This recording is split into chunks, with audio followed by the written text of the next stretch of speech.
Arkadaşlar herkese merhaba. Bu videoda sizlerle beraber Undertale karakterlerinden Sans'ı yapacağız.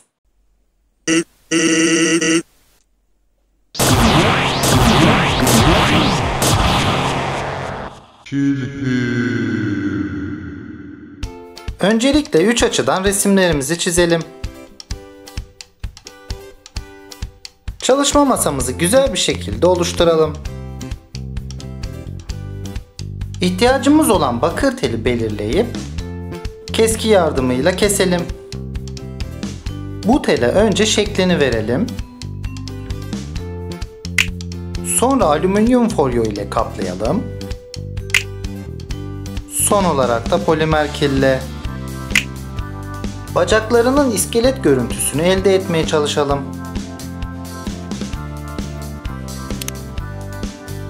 Ve oluşan şeklimizi fırına verelim.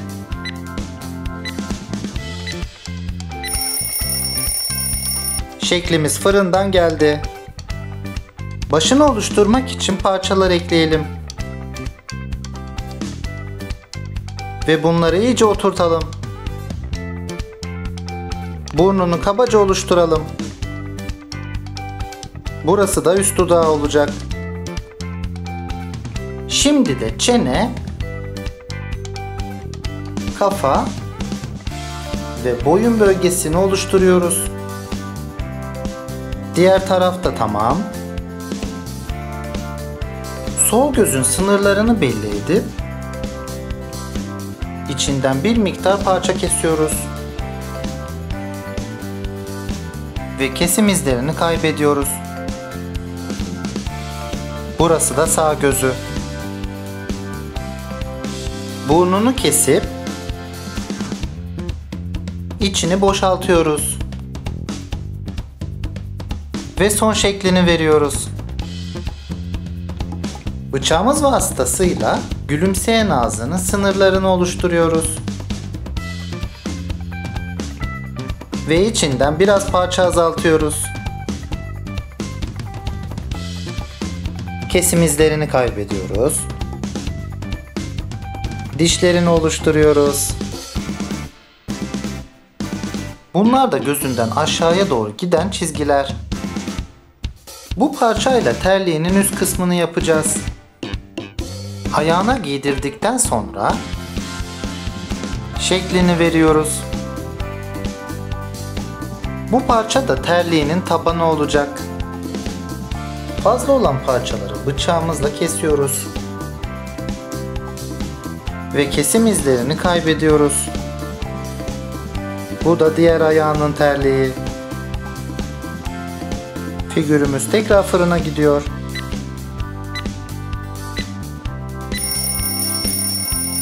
Figürümüz fırından geldi. Gövdesini oluşturmak için gerekli yerlere parçalar ekleyelim. Ve bunları iyice oturtalım. Tişört yakasını oluşturalım. Ve fazla parçaları keselim. Şortunu oluşturmak için gerekli yerlerden gerektiği kadar parçalar keselim. Ve oluşan izleri kaybedelim. Burası da arka tarafı. Tişört ile şort ayrımını yaptıktan sonra alt tarafından parçalar keselim. Kırışıklıkları oluşturup hatları yumuşatalım. Figürümüzü tekrar fırınlayalım.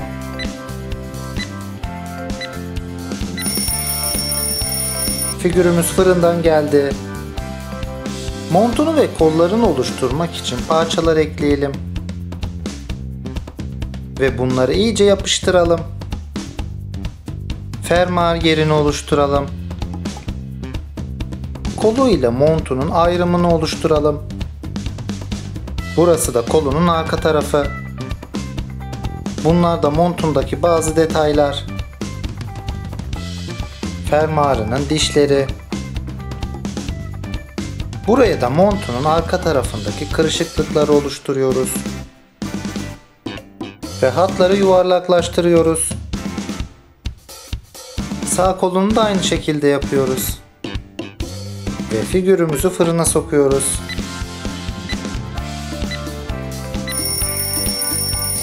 Figürümüz fırından geldi. Bu parçayla montunun kapşonunu oluşturacağız.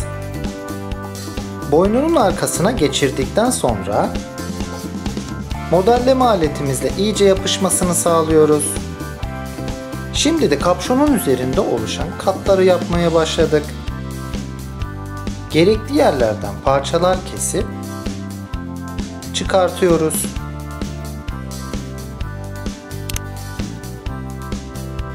Tekrar kesip tekrar çıkartıyoruz. Son kat için de biraz parça ekleyip yapıştırıyoruz. Bunlar da kapşonundan sarkan ipleri. Figürümüz son kez fırına gidiyor.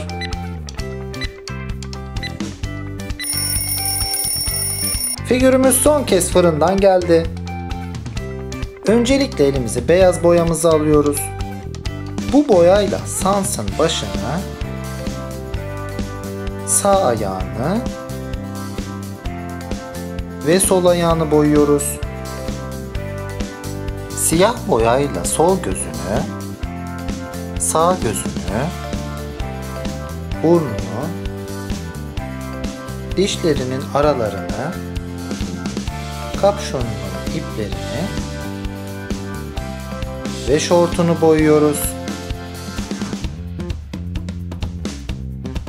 Sonra mavi boyayla devam ediyoruz. Bu boyayla da Sans'ın montunu boyuyoruz.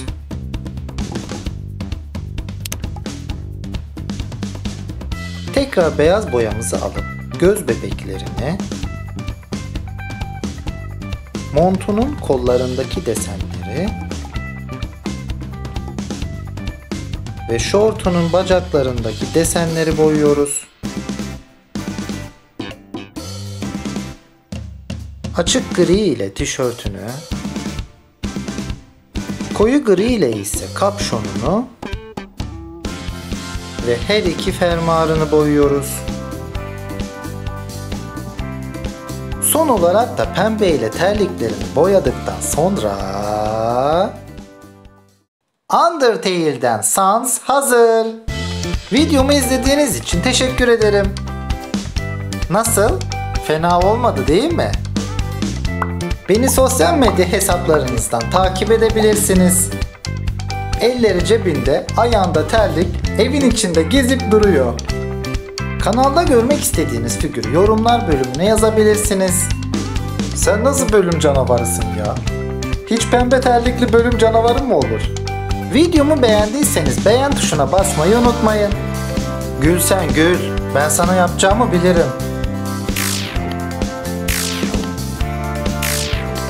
Vallahi helal olsun. Kurtuldun hepsinden.